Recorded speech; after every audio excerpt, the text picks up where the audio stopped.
York is never going to be president of the United States. Whatever its problems, this is still a basically decent country. But that doesn't mean he won't continue to hang around and annoy the hell out of normal people forever. And it doesn't mean he won't have an effect in the Democratic primary. In fact, he already has had an effect. He's forced his party to go way left on firearms. Joe Biden has already promised to seize guns from law-abiding Americans, amazingly. So to gun owners out there who say, well, a Biden administration means they're going to come for my guns. Bingo. You're right if you have an assault weapon. The fact of the matter is they should be illegal, period. Now, Biden has released specifics of his gun control plan. He said he would ban so-called assault weapons. He doesn't define exactly what that is, and would force current owners of these firearms either to turn them over to the government or register them under the standard currently used for fully automatic weapons, machine guns. That's not Biden's only idea, though. His plan also seeks to drive gun manufacturers out of business, making them liable when their guns are used in crimes, which is, of course, insane. Knife makers are not liable when knives are used in crimes, which they are more frequently than rifles are. But Ryan Cleckner is a former Army Ranger, a contributor to The Federalist, a frequent guest on the show, and we're happy to have him. Ryan, assess this plan, if you would, Joe Biden's gun control plan. Do you have enough time, Tucker? You mentioned specific details, and he threw a dart at every possible rumor and gun control proposal he possibly could. It's hard to keep track of them all. I'm starting to think that the, hey, let's ban guns is the new, I'm going to rehab for scandal-ridden public figures. I mean, Weinstein did it, Trudeau did it, now Biden's doing it. There are tons of proposals. None of them are going to work and do anything to stop violent crime.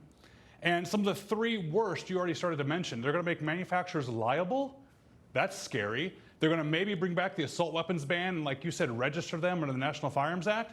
But there's a third one that we can talk about, which is anyone who's guilty of a misdemeanor hate crime can lose their right to possess firearms forever.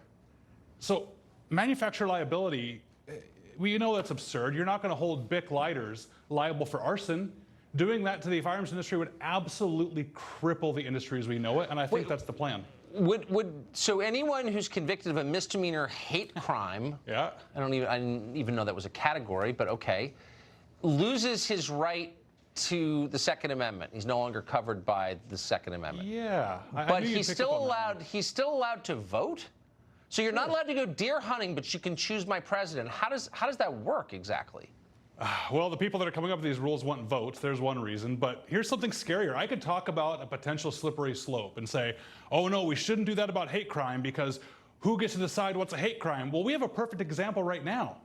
If Biden goes to New York City and calls someone an illegal alien, he can lose his right to guns forever under his own proposal. Because that's a hate crime now. It's a scary world.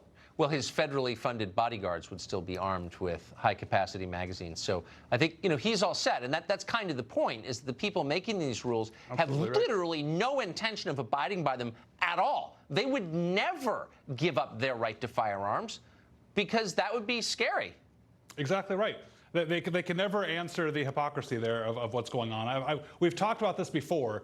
When a politician tells you you don't need a gun, maybe that's time you actually need the gun. Yeah, and okay, you first. I mean, that's my gun control plan. You first. You disarm first. So let me ask you, is there anybody in the Democratic Party who's kind of sticking with the old agreement on guns, which is what's basically the status quo? Is anybody resisting the radicalism of Beto O'Rourke? Any Democrat? I've seen Tulsi Gabbard has done it. She's still come out against guns. She's made a couple unpopular comments with me, at least. But she's not racing like everyone else is to bring the party as left as they possibly can.